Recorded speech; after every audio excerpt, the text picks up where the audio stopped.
Before Columbus, before Magellan, there was Zheng He, a Chinese admiral who commanded the largest fleet the world had ever seen, and then vanished from history.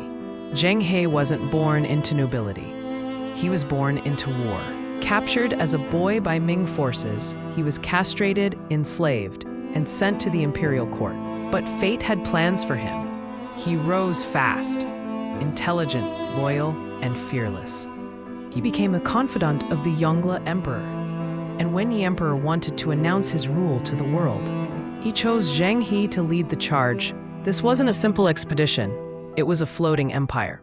Over 300 ships, some more than 400 feet long, crewed by soldiers, scholars, interpreters, diplomats, and carrying gold, silk, porcelain, even giraffes. This wasn't just about trade. This was a geopolitical thunderclap. The Ming Dynasty wasn't asking for recognition, it was demanding it. Zheng He sailed west to Vietnam, Indonesia, India, Arabia, and East Africa. He brokered peace deals, installed allies, and returned with tribute from foreign kings. These weren't invasions, they were demonstrations of unmatched power. Each voyage reinforced the idea that China was the center of the world. But beneath the surface was another agenda. Zheng He's missions were not just about diplomacy.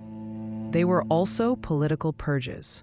The Yongle Emperor had seized the throne in a bloody coup. Many rivals had fled overseas.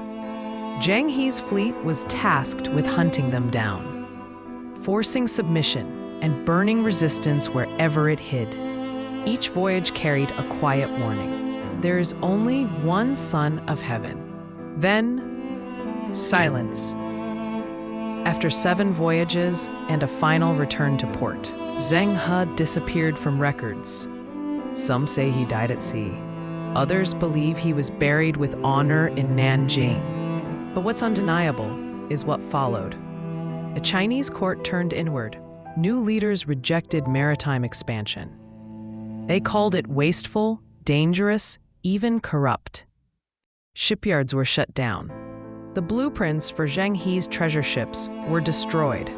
And just like that, China erased its greatest maritime legacy. Centuries later, Zheng He's name is barely a footnote in most textbooks. But for a moment in time, he stood at the helm of the greatest navy on Earth. A eunuch turned admiral, a servant turned legend, a man who made the oceans bow to the east. Before vanishing into the tides of forgotten history, history remembers conquerors. But sometimes the most powerful legacies are the ones they tried to erase. Subscribe for more stories they don't teach you in school. This is History's Dirty Secrets.